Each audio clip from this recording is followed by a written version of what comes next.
Aí pessoal, boa noite na estrada com Anselmo Oliveira. Estamos ancorados aqui na saída de São José do Rio Preto, sentido Goiânia. Então eu dei uma paradinha aqui para jantar, talvez a gente já pernoite por aqui, tá? A gente que vem de uma volta meio que 360 no Brasil, a gente saiu lá de Petrolina, Feira de Santana, fomos a Porto Alegre, de Porto Alegre nós carregamos para o Goiás, olha só. E do Goiás provavelmente a gente vai pegar uma carga para a Bahia, passando em Petrolina e finalizando aí nossa jornada. E vamos falar também durante essa viagem sobre o review do que a gente está achando aí da empresa Coach, né? Então a gente tá aqui na saída de São José do Rio Preto, onde a gente vai pernoitar. Queria aproveitar também, mandar um abraço aí a todos os guerreiros da estrada, a galera que tá rodando. Talvez eu rode mais um pouquinho até meia-noite, ainda não sei. Vou jantar, vou tomar banho e aí depois eu vejo se eu posso rodar ou não. Gente, aqui tem uma vantagem da nossa ex-empresa, que na maioria das vezes o gestor libera para a gente rodar noite adentro. Então, a depender das minhas condições hoje, a gente sim vai dar essa rodada, tá bom? É isso aí. Como eu havia falado, né? Eu dei uma pausazinha que o bichão ali estava dando ré, o barulho estava grande. Queria aproveitar aqui também e mandar um abraço para o meu amigo, o deputado federal, Marcelo Cordeiro, o nome mais promissor no Vale do São Francisco para concorrer ao grão-mestrado do GOB Bahia, né? Então, Marcelo Cordeiro, um abraço aí para você também. Queria também mandar um abraço para o meu irmão Hernandes também, nosso irmão Hernandes, que está lá em Petrolina também, só aguardando o momento da sua elevação, beleza? E agora a gente vai falar um pouquinho sobre um perrengue que aconteceu comigo na estrada, ali próximo de Santa Catarina, depois da entrada de Xaxim, né, sentido Curitiba ali. A gente passou um perrengue aí com um Volvozão, mas nada que não faça agregar conhecimento. Mas como eu prometi, esse canal ele é voltado para ajudar as pessoas que estão começando agora no mundo das carretas, né? E a gente vai tirando essas dúvidas, os problemas que a gente passa, a gente repassa. Se a gente cometeu erro, a gente também fala para que outros não venham a cometer. Então a gente vai lá para a Gabine, onde eu vou comentar um pouquinho sobre o que aconteceu com o FH numa das serras ali, em Santa Catarina, tá bom? E aí lá dentro a gente conversa com mais calma. Vamos embora? Pronto, pessoal, aqui dentro tá mais tranquilo, né? É isso aí, pessoal. Mais uma vez eu falo, sejam bem-vindos para quem está assistindo o canal pela primeira vez. Na Estrada com Anselmo Oliveira é um canal voltado aí para a gente dar orientação para aqueles motoristas, assim como eu, que no passado não teve um grande apoio na hora de adentrar essa profissão tão desejada, né? Então a gente procura sempre orientar, passar para vocês aí as coisas que a gente está passando na estrada, o que vale a pena ou o que não vale a pena, os perrengues, as dificuldades, tá bom? Mais uma vez eu quero aqui novamente parabenizar meu irmão do fundo do coração, Marcelo Cordeiro aí, por estar se candidatando ao grão-mestrado da Bahia. E no Vale do São Francisco, creio eu, que não exista outra com tal capacidade. Em nome dele aí, eu saúdo a todos que estão ouvindo e assistindo na Estrada com Anselmo Oliveira, tá bom? O dia já se foi, a glória do grande arquiteto do universo fez com que meu dia fosse perfeito, mas há 2 dias atrás a gente passou uma dificuldadezinha numa serra saindo de Santa Catarina, ali próximo da entrada da cidade de Xaxim, né? A gente passou um perrenguezinho e eu vou explicar agora o que foi que houve. A gente vinha descendo uma determinada serra e na minha frente vinha 2 carretas, né? E as 2 carretas eram de gancheira, né? Para quem não sabe, carreta gancheira são aquelas carretas que trabalham com boi pendurado. Porém, esses ganchos, pessoal, eles são pendurados do teto para baixo, dando um espaço de quase mais de 30 centímetros entre o solo da carreta. Ou seja, depois que os bois estão pendurados, você consegue ver a carreta de fora a fora, porque ela não topa no chão. E isso faz com que a gravidade da carreta fique muito sensível, né? E corra o risco de tombar. Então essas duas carretas vinham descendo a serra. Eu acho que o motorista não tinha costume da serra, ele desceu um pouco rápido, só que no meio da serra ele sentiu que não iria conseguir fazer a curva, né? Que a gente vinha todo mundo bem embalado, que a gente conhecia bem a serra e a serra estava livre para a gente. Quando eu falo bem embalado, é numa velocidade normal, 50, 40, 55 e ali oscilando. Porém, para uma carreta gancheira, isso já é uma velocidade muito alta. Foi isso que aconteceu. Desculpa, pessoal, que hoje minha garganta está meio inflamada.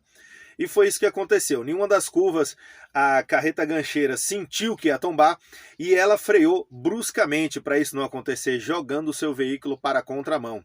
E quem vinha atrás? Justamente eu. E o que eu fiz de imediato?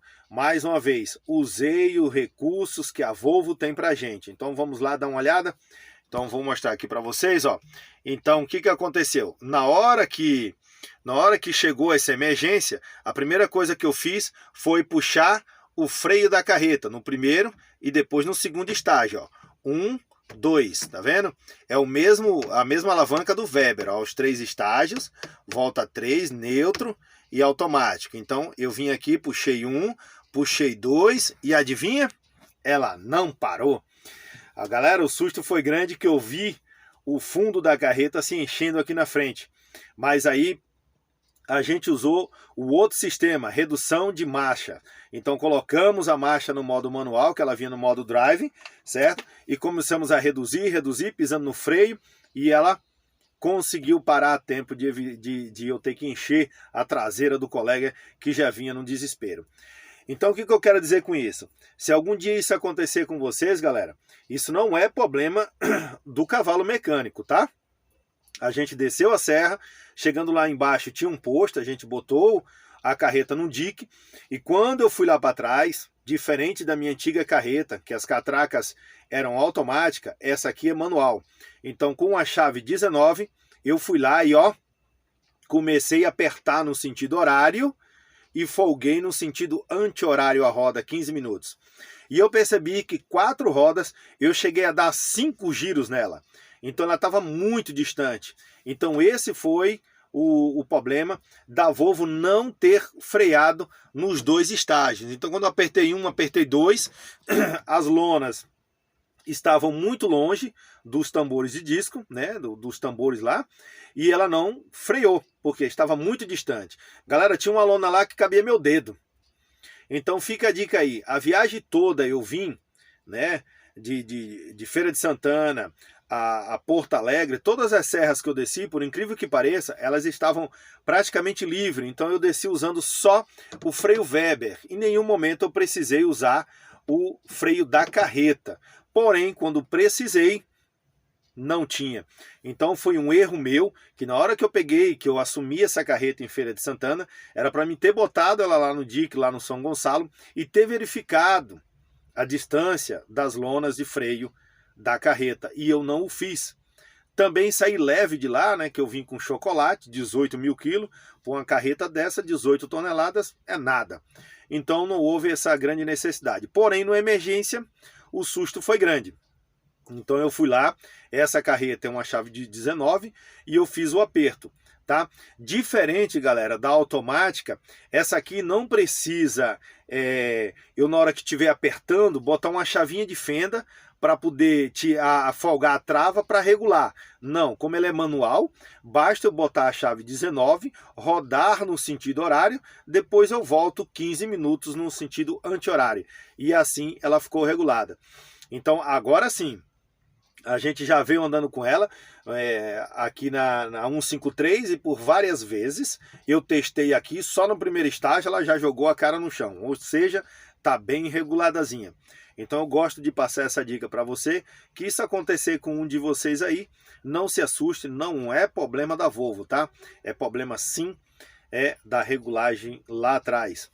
Quando eu parei também, pessoal, num posto, já na 153 aqui, a gente conheceu aí, por incrível que pareça, um dos nossos inscritos do Goiás, né, que veio falar com a gente, graças a Deus, e a gente conversou bastante. E aí o que aconteceu? Um inscrito me fez uma pergunta E eu achei bastante interessante e automaticamente, como eu falo para vocês, eu sabia mais ou menos a resposta. Porém, eu queria ter a certeza do que eu estava falando era o correto. Ele veio me perguntar se ele poderia regular o freio das carretas, da carreta, não do cavalo, da seguinte forma: o último eixo 15 graus, o do meio 30 graus e o da frente 45 graus. Vocês sabem o que eu estou falando, né? Na hora de apertar, voltar 15, voltar 30 e voltar 45. Eu disse para ele que era errado. Porém, dei um tempinho, fiz uma ligação lá para o pessoal da empresa que fabrica as carretas, né? E tirei essa dúvida com ele que eu, na verdade, já sabia, né? Desde a época lá que o Hernando, lá da Randon, me dava muita dica sobre as carretas dele, a gente já sabia que essa forma de regular os freios da carreta era errado. 15, 30 e 45.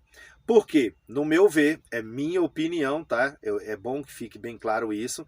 Quando você regula 15, 30 e 45, quando você pisa no freio, quem está regulado com 15 vai frear primeiro, obviamente. E o de 30 e o de 45 bem light. Quando você pisa mais no freio, você vai usar o de 15 e o de 30. Para o de 45 entrar em ação, tem que ser uma freada muito brusca, pisar com muita força.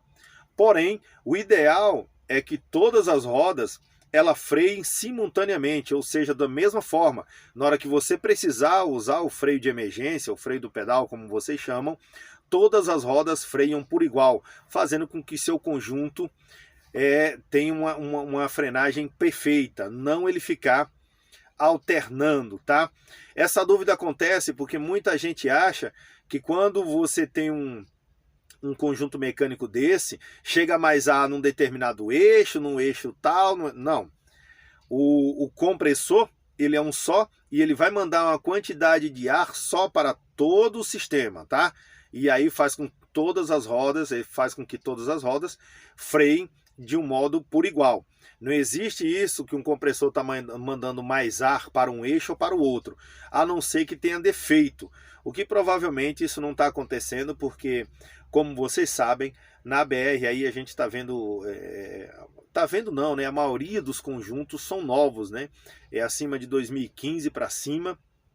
A gente já vê. E quando se trata de empresa como essa, com mais de 1.200 veículos, a gente tem certeza que a renovação de frota é grande e isso dificilmente vai acontecer lá atrás, de chegar ar diferente em determinados eixos. O ar é um só e quando você freia, ele tem que frear todas as rodas ao mesmo tempo, fazendo com que você tenha uma frenagem perfeita, tá?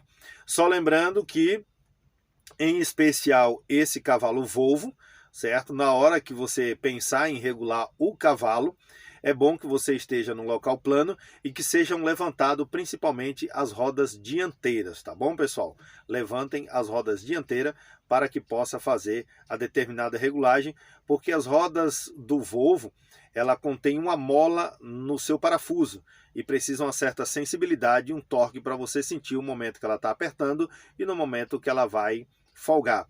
A mesma coisa acontece para as rodas traseiras do cavalo.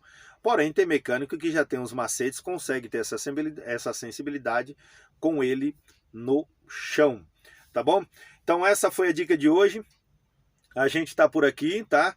Eu não sei se eu vou permanecer na coach, eu vou dar só esse giro para falar para vocês, em outro vídeo, as verdades e mentiras sobre a coach. No meu ver, se é bom ou se é ruim, isso eu vou deixar para o final, tá bom? A gente vai por cá, estamos carregados com produtos da Piracanjuba, vamos descarregar na própria matriz, filial dela, aqui no Goiás, é só uma transferência. O que é transferência, Anselmo? É quando você tira um material da Piracanjuba e leva para a mesma empresa, para a Piracanjuba. Então a gente tira de uma fábrica e leva para um distribuidor oficial dela ou para outra fábrica. E daí sim os caminhões é quem deve levar para o cliente final. Tá bom, pessoal? Mais uma vez agradeço a todos aí.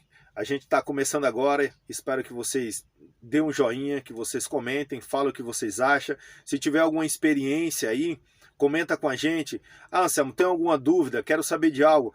Pode sugerir pra gente algum tipo de vídeo, tá bom?